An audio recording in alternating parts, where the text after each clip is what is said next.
Hello. Okay, cool. All right. As soon as I see some people, I'll know what's going on. Let's see. Hello. Hi. Toby. How are you? Oh my goodness. We got some people up in the house today. Thank you all for joining us. I'm just waiting for my buddy to come back on, but we're going to get this party started. So it's good to see you all. What you all doing for MLK today? What kind of service are you thinking about today? Thank you. Hi. So good to see you guys. Here we go. Here she comes. She's a coming. So let's see how this works out. We had to switch it up today, y'all. So just bear with us. Bear with us. Okay, let's see. How can I get her in here? Let me see. I'm new to the game. Usually my partner in crime is the one that's inviting the people in. So let's see. Let's see if she's coming in. Let's see if I know what I'm doing. Are you still out there waiting? Okay, what am I doing? What am I doing? Monday afternoon shenanigans, y'all. Oh my goodness. Good to see everybody. I'm trying to get my partner in here. Now, somebody's going to have to help me out here. Tell us, sister, what to do. Because we got two different lives. We got two different lives going, and we're trying to make them one. So what do we do, y'all? Okay, you want me to come on yours? What am I going to do? Let's see. Let's see. Okay, are you coming on mine? Let me know. Are you coming on mine, or am I coming in yours? What we going to do? Hello, Toya. Hello, Abby. Oh, she can't join. Okay, so should I come on yours? Am I coming on yours, Michelle? Tell me what to do. Okay, I see that, but she tried to join, and it didn't work. Okay, she said she's coming. Okay, now, do you see an invite? Do you see an invite? Because I don't know how. I don't know how to send one. Let's see. What do? I add you? Let's see. Here we go. Here we go. I think I got you. I think I got you. Are you seeing me? Let's see. Yes. Okay, I clicked on there. Let's see what happens. Okay, I'll try it again.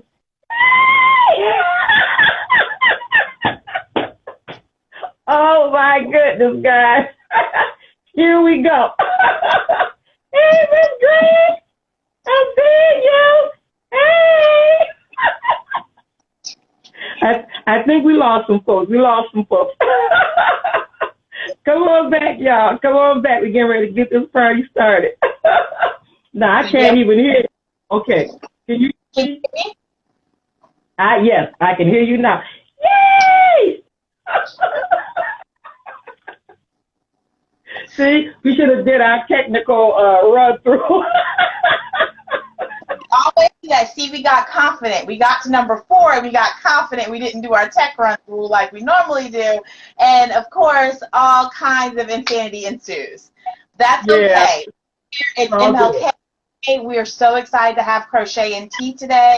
It's all going to be all right. And look. I got the tea. Here we go. And I got my crumpets. Hey. What you drinking? Let's see, what's it saying? Let's see what it says. There we go. So look, it's got my name on it. Oh, isn't that cute? Is that the Looney Tunes? Yes, it is. And I've got my green tea with ginger, I think. Yes, this is green tea today. So you want to know what I'm drinking? What are you drinking? I'm drinking, it's a black tea from Kenya. It's a Kenyan black tea. And look at my mug. Look at that. Isn't that just wintry? Like, It looks like a starry night, you know, like what was that? Picasso or whoever. No, Starry Night is Van Gogh. But even though it's day. I looked at something in college humanities. That's what we'll call that, college humanities. So look, how's it going down there? How's the weather? For those of you that don't know, I'm here in Michigan, and Michelle is in Sanford, Florida. That's so right, which is Orlando. Right near Orlando, right. So how's the weather down? How's the weather there? Well, it's sunny, but it's Florida cold, so everybody has their sub-zero jackets on because it is under 70 degrees. Anything under 70 degrees requires us to pull out hats, mitts, scarves. Yeah, look, I even pulled out my Amy's Choice that I made. Look, I was wearing it today as I took my four-legged baby for a walk. So I got to pull out my hat at 6 o'clock this morning when I was out going for a walk. Oh, yeah. Oh, Doctor Who reference. Hey, somebody else is a sci-fi geek like me. Yes, it is. And then oh my goodness. Yes. Heat weather for people in Michigan, not grilling weather for people in Florida. We are all freezing. Like I told you, it's under 70 degrees and we're all dying because a cold front came through last night. It did get windy, very windy and rainy. And but yeah, we're all freezing now that I think it's like 50 something outside. We're all frozen. So that will be grilling weather for us, see, but right now, not grilling weather. It's about please tell your girls to do well on their homework. Don't give mommy a hard time. Michigan lady, what's the weather? That's our weather forecaster, our weather reporter. Oh, okay. For the Michigan lady. So I'm seeing 30. It's 30 degrees right now in Michigan, in Detroit, Michigan. Cold. Miss Marion just joined us. Hi. Hey, how are you? Look, I was saying, I think we broke a record already. I think we have officially. Or you guys broke a record. I don't know. I think we broke a record. Who knows? But you are here. Thank you so much for joining us. Okay, so we actually did have something to talk about today. We weren't going to just, we will do shout outs, I promise. And anybody that wants to join, just put a little note down there and let us know that you want to join. Woo, child, 28 in Jackson. No, ma'am. No, ma'am. Sister got to learn how to use this Instagram technology. So yeah, I can't do 28. Okay. So today on Crochet Tea, I know we had a couple things we want to discuss. I know we were talking about hello. I know we were talking about goals at our New Year's Eve Crochet Tea. That was our last episode. We were talking about our Make 9, the 9 things or 9 goals we had, crochet goals. Ooh, Lord. Okay, if y'all keep giving me these teens and 20 numbers for your degrees for where you live, I may never leave Florida. I may never leave Florida ever. Never again. So anyway. Sorry. Feels like it's 19. It's not 19, okay? Hello. Is that's Cindy Knits, right? Is that Cindy Knits? Hi. Oh my goodness, we at 10. We're breaking a record. So we were so we wanted to talk about today pricing. Okay, I know that's like the taboo topic. Nobody ever wants to talk about it. Everybody wants to talk about it, but nobody wants to say anything about it. That's really what I mean. Price. So if you are a crocheter who sells your work, some people choose not to sell their work, and I think it's all an individual decision. You know what I mean? Like some people don't want to feel like their crochet is a job, it's their art, that kind of thing, and other people do it, as a secondary income, or their primary income for some people. And it's a lot of work. It's not. Some people think that you're supposed to make something for them and charge them the same prices that you would go into, the dollar store or whatever, it's not the same, trust me. So this is a wonderful topic, especially since I think I'm a little bit new in the game, even though I've been selling things. I know I haven't always priced my things for their true value. So this is an important topic because I think we undercut ourselves. We sell things for way less than it's worth. And you cannot buy artwork. Artwork is not inexpensive. So you pay for what you get. That's what I say. Yes, I agree. And, and I've actually evolved on this topic a little bit. So, I have a lot of acrylic yarns and a lot of, big store brand yarns, that kind of thing. And so I always felt like my prices had to reflect the quality of the fibers that I was using, and so I would find myself a lot of times undercutting myself for the artistry and the years of experience that I have, since I do, have more than 30 years of experience crocheting, and the piece they're going to get isn't going to be sideways or, cattywampus, my official technical term. It's going to be a really nice, clean piece that you're going to get when I make something. And so my prices had to start to reflect that. So definitely one of my... Absolutely. So definitely one of my 2022 goals is to be more accurate in my prices, and I'm starting to use some of the really cool technology to be able to do that. So I know I've shared before in our Crochet in the Community meetup that we have on Sundays, and also in your Wednesday meetup, that I've also shared that crochet.land app that I have. I have an Android phone. I'm sure you can probably find it in the Apple store for people who have iPhones, that kind of thing. But the really cool thing about that app that I love is I track my hours now. I can track the true hours that I work. You can start and stop it. You can actually insert hours. So if you forget to turn it on and you've worked an hour, you can actually insert hours on it. You also can track your materials, what row you're on, what hook you use, all of those kinds of things. It just takes a little second more to type that in as you're going. And so crochet.land, I'm sure there's other apps that you can use. If you know of an app, go ahead and type it in the notes. If you know of a tool or an app that you use, some people I know, like my friend Miss Marion out there, she uses plain old pencil and paper. She uses pencil and paper and she keeps track of what she does. And I'm okay with that too. I'm all for it as long as you're getting your pricing based off of your effort, not just off of the idea, the pressure, that you get, the communal pressure to like put something cheap just so that someone will buy it. So don't go for the quick win, go for the value win, because that person that does the value win, they're going to then show that to their friends and to the, and that's the group of people you want to. You got to tap into the right market of people. And I think I kind of shared this a little bit when we were talking about, craft shows and, craft fairs and vending and that kind of thing. Remember, you got to make sure that you're putting your items in the right market. Yeah, absolutely.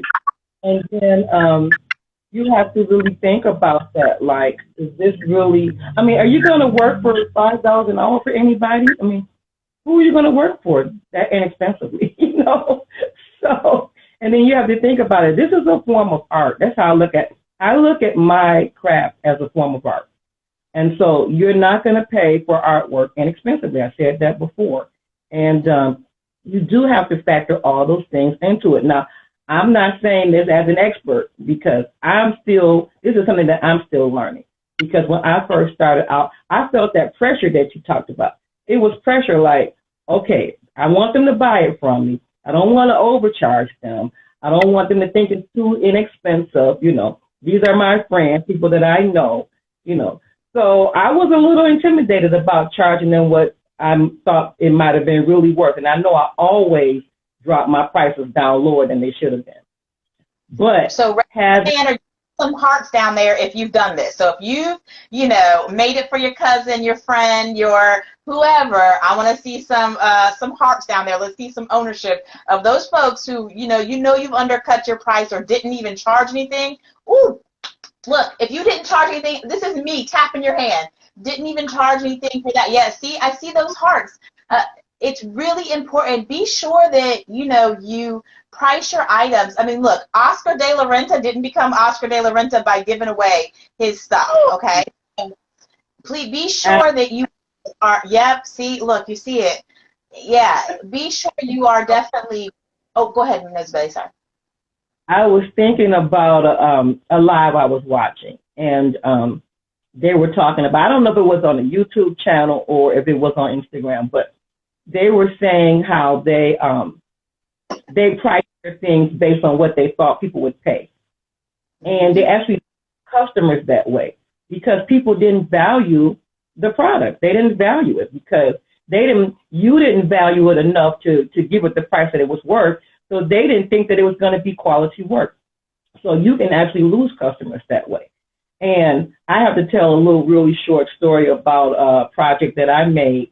And it was a sweater, and it was a $200+ dollar project. And I was supposed to sell it to someone. They didn't want it. They thought that was too much, you know.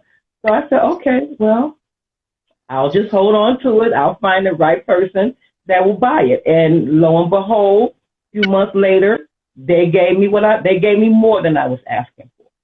So I think that's a clear example of you have to look for the people that value your product. And I think if you're an artist, and I believe that I'm an artist, I believe that people should pay for what it's worth. And it's business, right? And you can talk about that a little bit more. It's a business. It's not charity work, you know. We're not just giving stuff away, you know. And I know I have, like, I'm not even going to tell you how much yarn I have in this house. And I know it's worth in the tens of thousands of dollars, but the yarn costs money, even if I have it on hand. I had to pay for it, right? So you have to factor that into your pricing. And this is something that I'm still learning. So I'm going to sit back and stop talking because I want to learn from you today, my friend. Other factors that you guys need to consider is you drove to go get that yarn. You likely put a label on that yarn. You know what I mean? On your finished product. You put a label on it. Your packaging. You remember all of those factors. You know, look, I sometimes get down to the gritty. How much percentage of the power I used in my house was the room that I was crocheting in? I mean, if you really want to get serious, y'all want to get with it. I mean, you know what? If you are going to truly go with the business model, think about it. Your business, you know, when I had to get a business license because I'm a legitimate business in the city of Sanford and the county of Seminole County, I had to go and tell them what percentage of my residents do I use for my business. I mean, so I mean, it is that serious. Yeah, absolutely. And isn't that what, you know, businesses, don't they factor all of that into, you know, how they price things? So absolutely. Detroit is magic. Time, effort, investment. That's right, Mama. Absolutely, absolutely. And you know, you think about it. So I'm gonna use an example here. This is what I made for someone, and I'm not gonna tell you how much I charged for it, but this is one of my hats. Now this is my hat pattern. So I had to factor the yarn into how much yarn did I have to get. I had to go get the yarn, right? It didn't just magically appear in my home, right? So I had to either drive there or I had to order it. And then there was shipping involved, right? So then I put this little embellishment on there. So I had to pay for that, right? I had to pay to have these tags made. I'm starting to label my stuff now. So it has my tag on there. You know, there's a lot of pieces that go to making this hat. It may look like it's a simple hat, but it's not a simple project, and it takes time, and it takes, you know, 5-6 hours to do this hat. Then I have to sew on the label, right? Then I have to sew on the embellishment. I had to block it, steam it, maybe even wash it, you know. And then, like you said, what about the electricity that I'm using, you know? All of that has to be factored in there. So how can I sell this hat for $20? You know, I'm paying. I'm paying them to take that. You know what I mean? If it's that anything. So you have to think about that. And you know, who's going to pay you to come get their stuff? You know, nobody. So let's think about it. even if she said, so she said she worked 5 hours on the hat. So even if she just said $10 an hour, that already based that hat at $50. And that doesn't include the cost of materials of the hat. So see, if we all keep undercutting ourselves, then the market is going to expect to get a crochet hat for $20. So we all have to commit that we aren't going to sell our stuff for $20. If in reality, we should be selling that hat for $50, $75, or $100. And guess what? A hat can be $100. You go out and buy a pair of shoes for $250. I think you can buy a hat for, if it's the right market and the right people. You aren't going to sell a crochet hat for $75, $80 at a flea market. It's just not going to happen. Again, got to know your audience. And I'll add something else to that. When you go and buy a hat, you go to Macy's or you go to Kohl's or you go to JCPenney's and you buy a hat and they charge you $20 for it. And guess what it's made out of? It's acrylic. It's acrylic, right? So it's made out of cheap fibers, cheap materials, and they're actually employing slave labor to have a lot of these things made, or they're machine made. And so it's not time intensive like handcraft that I would make with my hands.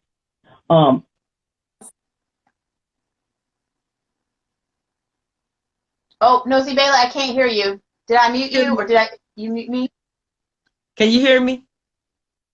Oh, yeah, I can hear you now. Are you hearing me? Yeah, I can hear you. Can I go out? You can hear me, but I can't hear you. Okay. Someone just tried to come in on my phone like, don't call me, I'm online. Again, oh my goodness, the shenanigans. Well, I don't know what happened. Yeah, you can hear me? Can you not I don't even know what I'm saying. Can you hear me? I can't hear you. Oh, you can hear me, but I can't hear you. Okay, I'm gonna keep on talking, and you got to give me some kind of clue, like when, like. Okay. Time out for a second. I was just gonna read. Okay, you're back on now. I can hear you now. I was just have a great comment in there from Celia. So if you guys don't know Celia, who is CC Crochet with the K, is from Portugal, and she attends our Wednesday group with Nozibele and the Sunday group when she can, and the Sunday group which is Treasure Coach Crochet with me for Crochet in the Community, and she's in Portugal, you guys, and there's a great story behind how we met and in the pandemic and all that stuff, but that's a story for another day. And so she put the comment in, she just realized that her local postage price is higher than the price that she would set for the headbands. Like for the actual product, it would cost her more to ship the product that she's creating out than the cost that or the price that she's setting for the headbands themselves. So yeah. Oh, Michelle, there are some powerhouses in this Instagram live today. Okay. Remember when we went to, we did the Knit and Crochet in Public Day when you came to town? The lady that made the bomb doll. Yeah, I remember the beautiful doll, the really beautiful shapely doll. Oh my gosh. Hi, Marsha. Do you remember? Oh my gosh, hello. Okay, sorry, y'all. I had to have a fangirl moment. You guys, Miss Marsha is amazing. And Miss Tomby, Detroit is magical. She's another powerhouse in the house. Oh, my Detroit people. Thank you so much for joining us. Thank you for joining us. If you want to go live and you feel like your camera ready, just put a note in the chat and we can add you on. So just put a little note in the chat and we'll be glad to add you on, okay? So if you have something to say. We can get 2 more. Love you too! You all, makes these amazing dolls, you guys. I know I'm getting sidetracked for a minute, but I just have to tell you, Her freeform dolls are just incredible. Okay, you guys, absolutely incredible. I went to Michigan, so over the summer, quick story, went to Michigan. My family's in Michigan, so I wasn't born there, but my family's from there. Hey, Lavana. Okay, sorry. While we were there, I attended a crochet. It was International Crochet in Public Day, right? Isn't that what it was? International Knit and Crochet in Public Day. Okay, there you go. So we went, Nozibele is my partner in crime. So anytime I even land anywhere near the state of Michigan, I find a way to get to her, okay? And so so we went to go crochet in public, and we had a wonderful time. And we met Miss Marsha there, and I saw the doll out of the corner of my eye, y'all, and it was just like love at first sight. They are so beautiful and shapely, and anyway, I can't. So I'm so happy to see her out there, and if you get a chance, be sure to like her page. In fact, like everybody else that's out here if you can, so we support our community. There you go. You all know how to do it. Give them some instructions. And see, I'm new to the doll game. So I made a doll, and I entered it into this contest for CGOA. And if you don't know, it's the Council of Independent, I'm sorry, I'm tripping. It's the Crochet Guild of America. Okay. So anyway, so I won the contest, right? And this was the first doll that I had ever made. But this doll is hideous. I'm too embarrassed to show it to you guys. Because I think I have a higher standard for myself. So when I make something, I want it to be absolute quality, and especially if I'm making it for you. And it's just like, if it's not quality that I think it is, then I'm not going to give it to you. But it was a contest, so I wanted to finish the doll. I wanted to have that experience making dolls because, oh my God, you got to talk about your dolls, Michelle. That's a good segue. But let me finish this quick story. So, so anyway, I won the contest. And so I was like, okay, I'm going to start making dolls. I'm going to perfect this doll. Like, I didn't like how the arms were put on there. There were different things about the doll I wasn't crazy about. So I was like, okay, I'm going to do some research. I got to find out how to make these dolls because I know you've seen them online. Oh, my God, these dolls, they are amazing. And people are asking $300, $400, $500 for those dolls, and they should get it because it's a lot of work, okay? It's a lot of work. So I'm not going to tell you about the doll that I'm testing. I'm testing a doll right now, and it's made by a phenomenal artist. Her name is Whitney Marie Anderson, and you all know her because she makes these adorable stitch markers. And she's also a doll. She makes these progress markers. I don't know if you can see her little face, but she is the cutest thing. Look at that little black doll. Isn't she beautiful? So cute. So she also makes dolls, and she put out a call for testers, and I answered the call, and she accepted me. So I am finishing this doll. I can't show it to you guys because, it's still in testing mode, and she hasn't published the pattern yet, so I can't show it to you. But as soon as she ends the testing period, and she puts that pattern out there, I will be showing mine off, okay, because this is the most cutest little doll. And I've had to rip this thing apart and do it over several times. You have to stuff it as you go. You have to make the eyes and the face and the mouth. You got to put the hair on there. I mean, it is labor intensive. So how do you expect to pay? I mean, you go to the American doll store and pay hundreds of dollars for one of those little plastic dolls, right? So you're not going to pay $300, $400 for a handmade doll that's going to be an heirloom item that's going to last for, beyond your time. Like, I want this doll. I'm making this for my grandson. I want him to have that doll and pass it on to his children when he starts having his family. I want him to say, my Nana made that for me. And I want it to have a special place in his heart. You know what I mean? And I expected it's going to last. Now, he's 3, so he's 3. And I had to have my other doll from him because I was like, that was my first doll, Osagie. You can't tear that doll. So with dolls, the one thing I have to say about dolls is whenever a person contacts me to consult about wanting to purchase a doll that I'm making, I always recommend, if the child is like under 5, to go with a lovey doll versus a full body doll, because they are going to tear it up and it's not going to end up being an heirloom. And so we just have to go with that expectation of knowing, you know, and trying to encourage the parents, if you are going to take a full body doll that I'm going to make for you, you know, hold on to it till the child at an age that they can understand. This isn't a doll where you play cut the hair and the, you know, you gotta, you know, you have to let children be children at the end of the day. And so that's the one thing that I always stress, you know, and I'm like, I'm going to make this for you. This doll at minimum is going to be $150. You aren't going to pay less than $150 for a doll that I'm going to make for you. You know, that's at the bare minimum. That's not if you're going to have fancy beaded hair and, you know, tulle skirts, or I'm going to send it out to a seamstress to make a custom outfit for you. You have to be ready to invest in the doll if it's going to be a handmade doll. So you just have to set people up. I'm sorry. Go ahead, Nozibele. And your dolls are worth way more than $150.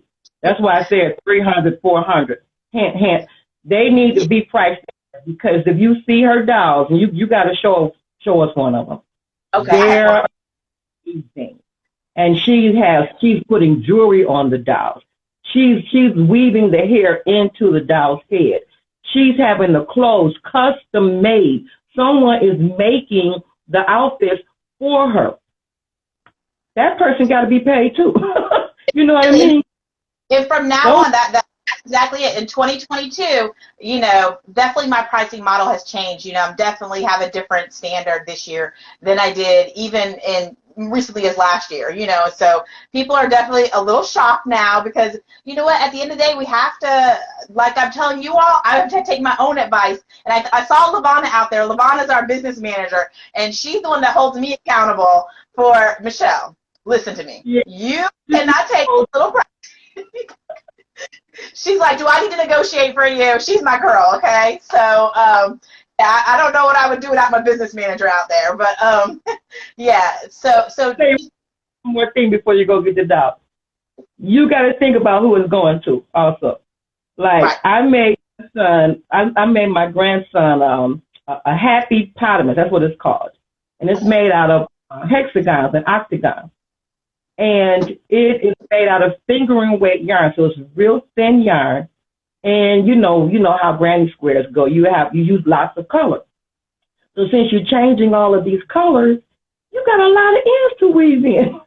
And then it's not a crochet as you go project. So you got to make all the different shapes, and you got to sew them all together. And then you have to stuff them. And you have to put the eyes in there. And you have to make the ears. You have to make the little tail. I mean, it is labor intensive. And if I were making it for anybody else other than my grandbaby, he was a baby then, they would have paid me $300 for that. They would have had to pay me at least $300. That was too much work. But I gave it to my grandson when he was a baby. Actually gave it to my daughter, because she was the one that was going to be taking care of it, right? And I knew that was something that I could give her, and she would value it, and she would make sure it got taken care of. So that makes a difference. You know, if you're making something for someone and you're using what we call boutique yarn, maybe you need to decide who that's going to go to, because some people are not going to value it, and they're not going to take care of it. And there's one thing I can't stand, and my sister, Gail, if you're on here, you know, if I see my stuff on you and it's looking hideous, I'm going to say something to you. Take that off, please. Yes, you saw it. Oh, my God. So that was so much. So this one is this one doesn't have the safety. You know, usually I'll put the eyes, but this is just an embroidered, you know, eye lash, if you will. But this is, so see, she's got her little headband, and then, her hair, and then this one is a gymnast. So this is a gymnast doll. So, I made it so that she can do splits and cartwheels and, and all of that fun stuff. And like you said, it's about the details. So see, in her ears, they're real earrings. These are real earrings that the little girls can play with. And so I remind the parents, it's a choke hazard if they don't do that. But then see, it's all hand embroidered. This is not a glued on mouth. I hand embroidered, the mouth, hand embroidered the nose and the eyes, and then, individually sew in the strands. So see, this is individually, crocheted in. And then you can get up accessories, first. So this is what I call a full body doll because it's got the arms and the legs, and they're, they're movable, and all of that takes work. It takes technique to put it in the right spot and make sure that it moves, it moves and that it's going the right direction, and there's just a lot to it. But then, like I was telling you before, if it's a younger child, I always recommend to the parents to get them a lovey doll. So see, a lovey doll just has a blankie base. It's a little bit more durable. You can put it into a pillowcase and put it in the washing machine, that way when they spill something on it, it's a little bit more durable of a doll. Not to mention they are so cute. Anyway, and then of course I make them in all different skin tones because see, I needed one that looked like me, right? So you need need all different kinds of skin tones and different hairstyles, and see, these are little baby, ponytails, and again. Yeah. Like I said, you have to know who it's going to decide. I mean, even things like, okay, do I put little, baubles on the end, or do I not put baubles and trim on the end? It's all of those kinds of things that go into doll making. And like you were saying, I love how you were like, oh, I got to stuff as I go along. People don't understand the level of effort it takes to make sure that you're putting the right amount of stuffing in, for instance, to make an elbow. So see, this actually has an elbow on it. I mean, it's just the little details, and like the little thumb, like I have a little thumb there. And then making sure you sew the arms on correctly so that the thumbs are going the right way. because you don't think about all these things.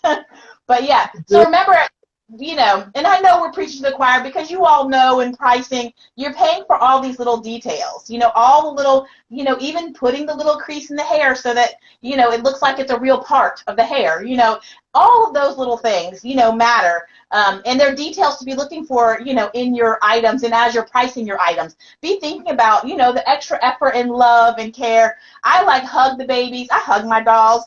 And, I feel like sometimes the parents buy the dolls and they think they're going to give it to the kids. They get the doll and they're like, I'm keeping it for myself. Make me another baby. I'm keeping this one.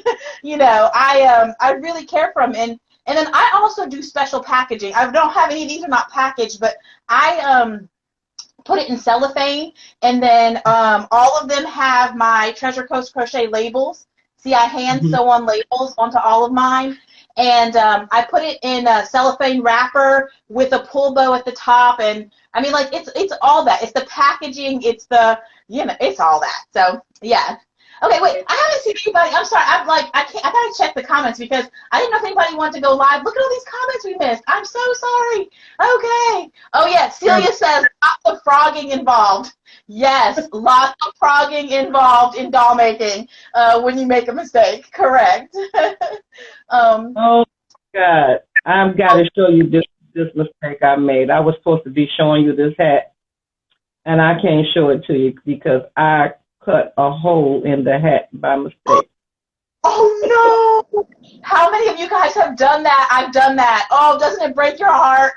Oh, and then you have to take it all the way back to wherever you snipped. You got to be so careful with your scissors. Oh my goodness. I had woven all the loose ends. I was putting the tag on it, and I didn't like where the tag was. So I was trying to take the tag out, and I ended up, and I tried to cut it out, and I ended up cutting the fabric. Oh, gosh, my heart hurts for you. I had to figure out where those ends were, because I have a thing about weaving those ends, and I'm like, I cannot sell somebody a hat and the ends come loose. So, I know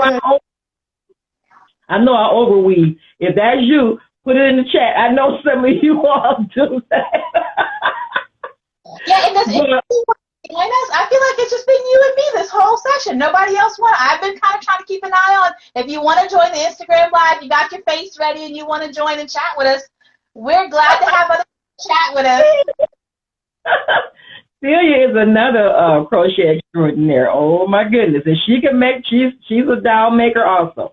I'm just getting into the game. She inspired me to make dolls. So y'all think I'm good? Y'all should see Celia's dolls, you guys. Celia is absolutely incredible. I know that she is busy with her babies doing homework, but you all, like I said, like Celia, CC Crochet with a K. I forgot about that. They don't celebrate MLK Day in Portugal. But I'm a hat person. Hats are my thing. They are. I can make a hat like blindfolded almost. Amazing crochet hat patterns, you guys. I mean, there's Amy Choice. That's her newest pattern that just came out. But even before that, my favorite was her cotton chemo cap. Oh, love it, love it. And that little special extra secret touch to the brim of the cotton cap, you guys, it's worth buying the pattern for. I'm not telling you the secret. You got to buy the pattern. That's just what you're talking about. And I got something to tell you about this, too. So, you know, this was designed to be a chemo cap.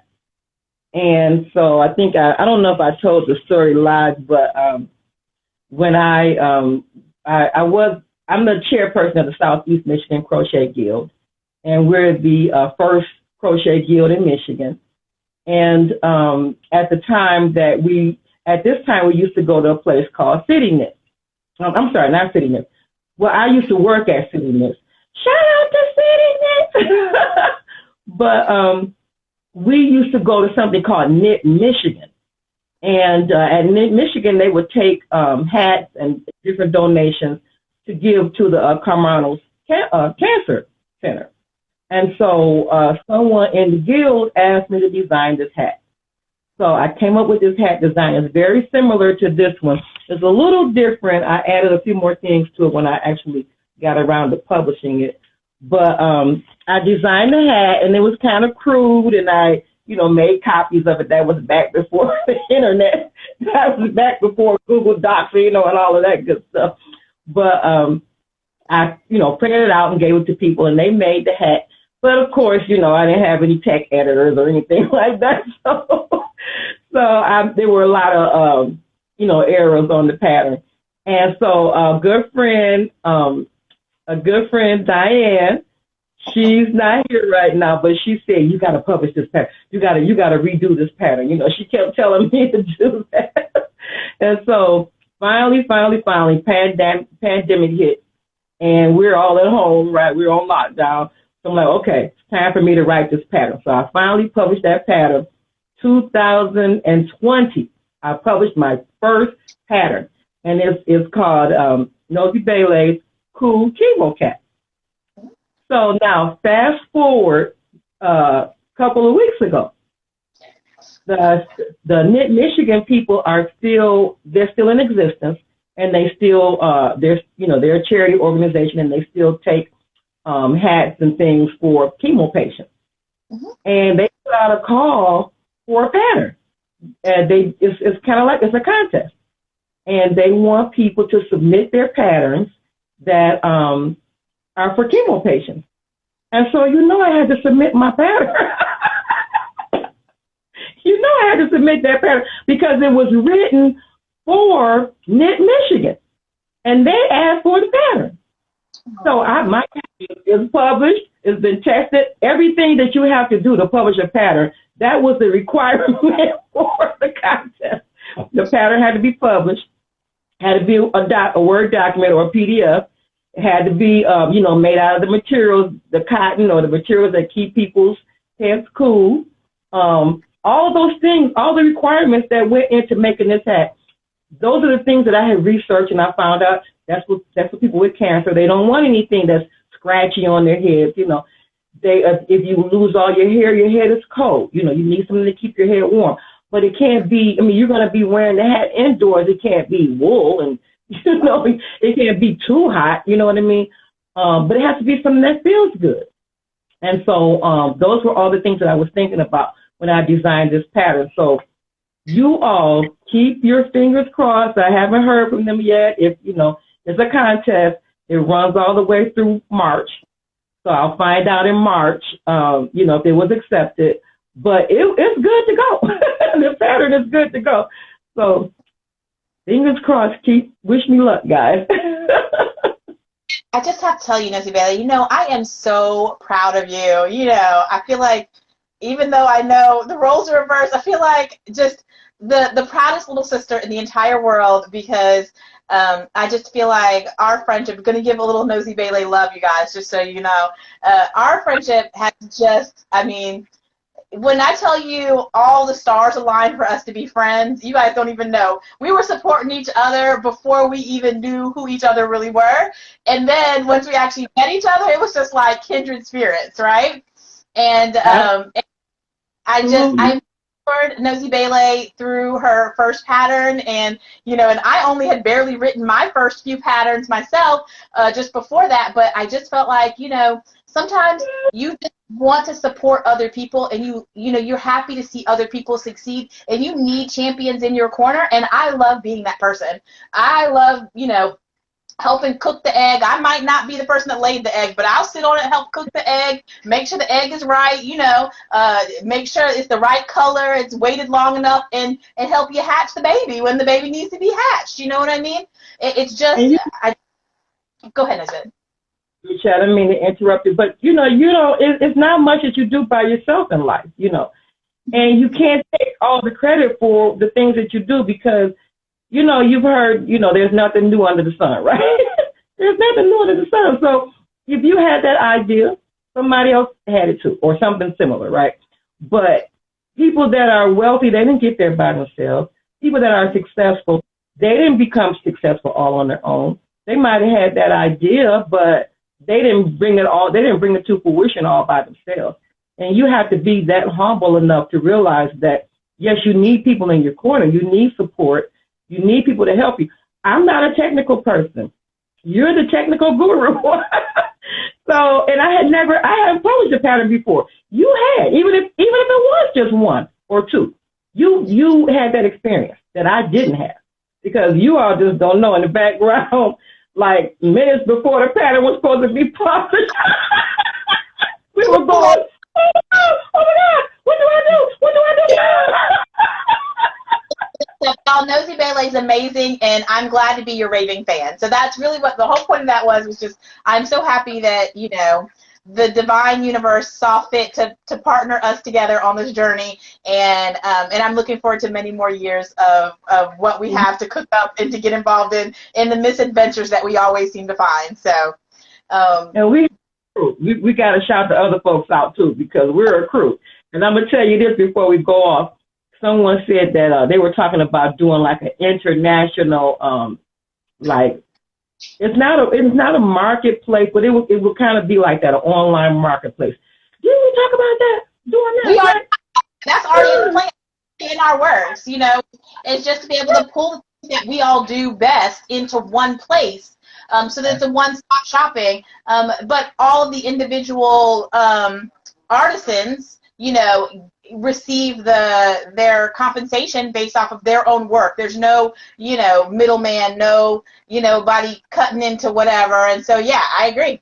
We are definitely doing it. We going to the rodeo. We are going to the rodeo. I promise you, Celia, we are definitely going to go see the Black Cowboys. I promise. You and me and Nozibele, it's trip. We're going to crochet some cowboy hats too, okay? And that's a story for a whole other day, you guys. I have to tell you all sometime about me and Nozibele going to the Black Rodeo. It was all kinds of fabulous, and both of our first experience, it was absolutely hilarious, and I so wish we had videotaped it, but we are going to tell you the story on another time, so you have to back again, because we will definitely have to tell you the story about me and Nozibele at the Black Rodeo right out there in Romulus, Michigan, where my family is from. It was all kinds of fabulous. All right. In the middle of COVID, by the way. In the middle of COVID, there was just a whole lot. Yeah, it was all kinds of fun. Oh, yeah, look, I was saying Michigan. That's right, Lavanya, you got to come up from Chicago to Michigan.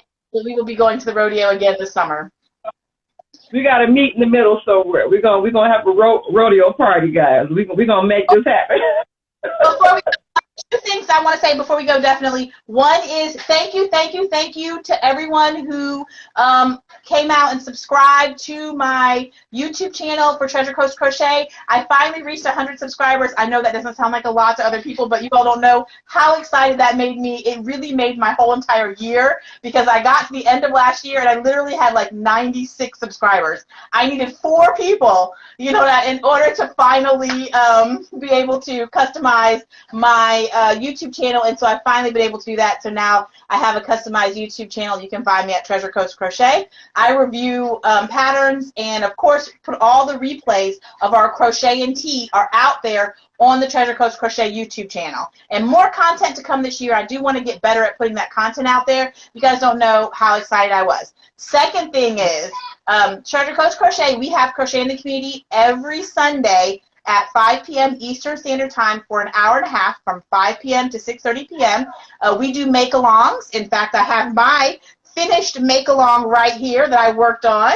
I got done, so there's mine. This learning a new, we're trying to accomplish our 2022 Make 9, and this was Celia's idea. I'm totally blaming you, Celia. This was Celia's idea to do this interlocking crochet as one of the projects, and so we made these crochet pot holders. We being me and Celia, because the rest of the crew fell out on us. They didn't make it yet. So, yeah, I'm calling out. Yes, because Celia and I got it done. But we're doing our make-along of our crochet fruits. I'm just teasing. And so please join us. It is a lot of fun. We just sit back, we crochet, we laugh, we give each other a hard time, and and we learn new skills. Bailey, what do you have for us before we go? And so Wednesdays. Now, this Wednesday, for the next 2 Wednesdays, we will be on vacation, okay? So I'll be going out to L.A. to see my baby girl and grandbaby boy in L.A. So I won't be here on those next 2 Wednesdays, but the following Wednesday, and I have a Facebook page also, so I can't think of the date right now, but 2 Wednesdays, no Crochet with Nozibele. And then we'll be starting back after that. So I think it'll be the first Wednesday in February. Right, yeah, it is. I was going to go look on my phone, and I thought, oh, no, let me not do that and hang up on everybody again. So, Wednesday evenings, 6:30 to 8, Crochet with Nozibele. And we're on Zoom. We have a good time. If you can come and hang with us, you know, it's not a class. We just hang out, we crochet, we talk about everything, you know, and we, you know, when I get home from work, I'm a teacher. I need an outlet. So, so that's where Crochet with Nozibele came from, and everybody's welcome. All you need to do is send me a message, and I'll send you the passcode, and you can come on and jump on and have a good time with us on Wednesday. So you got your Sunday covered, and then you got Wednesday. And if that's not enough for you, we also, as I said before, I'm the chairperson of the Southeast Michigan Crochet Guild, and we meet once a month every third Sunday, and it's from 2 to 4. So you could actually come from 2 to 4 to Southeast Michigan Crochet Guild, take a little break, and then jump on at 5 for Treasure Coast Crochet, Crochet in the Community.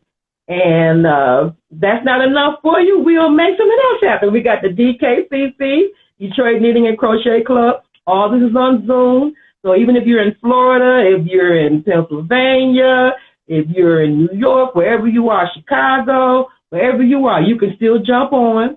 It's a knitting and crochet club. So if you like to knit and crochet, or you do one or the other, you're welcome. And I sent some people your way, Michelle. We had some folks from Florida that were on the last DKCC call. So we told them all about Treasure Coast Crochet, so hopefully they'll find their way to you. And on my way to you. I'm gonna make sure that I definitely, I'm on Crochet Guild of America, but I don't participate in any of the guilds down here. So I'm gonna sign up, and I definitely will be more participatory in my Michigan family. We just had our first meeting yesterday, so we meet once a month, and so we do charity projects. We do good dolls, and we do blankets, and like I said before, we did the chemo caps. So once a month, if that's if it's every week is too much for you, once a month, it's not too much, and we have a good time, and we do a lot of fun things together. So come on, get your crochet groove on. Come on. I feel like it's the best thing I ever did in my life. My kids get to live because I crochet. They know that the only reason they exist is because I crochet, and that de-stresses mommy. And so when they see me crocheting, they're like, okay, we're going to back out the room. She's counting. We're alive. Everything is good in the world. So that's the way that works. De-stress crochet. Okay, I think that's all I have for today. Did you have anything else? And so I'm going to zoom in on Sunday. I'm going to be in L.A. I'm going to zoom in from L.A. on Sunday. So come and check it out, y'all. And then when are we going to be doing Crochet Tea again? In February. What do you want to do? Black History Month. Black History Month? Black History Month. Yeah. Crochet for the culture. We got to talk about that. We can do it the Sunday after Valentine's Day. We can do some crochet love, give some crochet love for Valentine's Day, and celebrate Black History Month. Some crochet black love. How about that? I love it. That's perfect. I love it. Crochet black love, crochet and tea, the crochet black love episode. I'm loving all this. I can't wait for it to form. So more to come, you guys. So join us. It'll be the Sunday. Are we going to do Saturday? What do you want to do? Saturday. The Saturday after Valentine's Day. So not the weekend of Valentine's Day, but the next weekend, Saturday after Valentine's Day, we will be doing the Crochet Black Love episode. So come, I'm sure it's going to be fabulous. I'm going to try to get us a guest speaker, because I don't want it to be just you and I. So we should bring some other people on next time. So we'll see who we can bring on. You got a whole month to get ready now. Come on, y'all. Yeah, invite some friends, you guys. The more friends, the more fun. You know how it is. It's kind of like, our tea. The more tea we drink, the more fun this gets, depending on what you put in the tea. And look, I'll tell you before we go also, we're just novices. We have just started doing this, If it wasn't for Busy Peach, and I don't know if she's out there, but she encouraged us to come on, and we jumped on the bandwagon. So, we're not perfect. we got a lot of learning to do on a learning curve, but it's a lot of fun, guys. Come on and join us. It really is.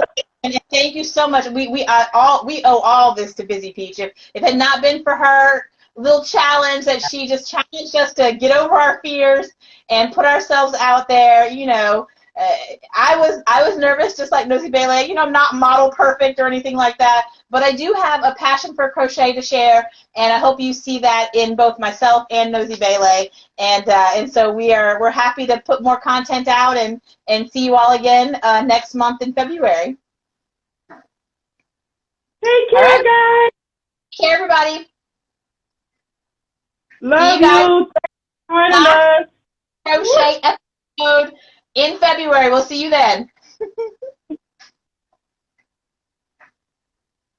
Okay, I think you have to end it, Nozibele. I don't know how. This is so much fun. Oh my goodness.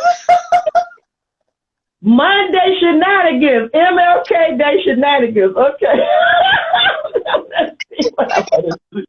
Okay. Oh wait, Nozibele, what you save? You got to get it to me, because I think you did it. So in order for me to post it on the YouTube, I have to end it. So put it in a Google Drive and then just link me to it. Does that make sense? I'll text you afterwards. Okay.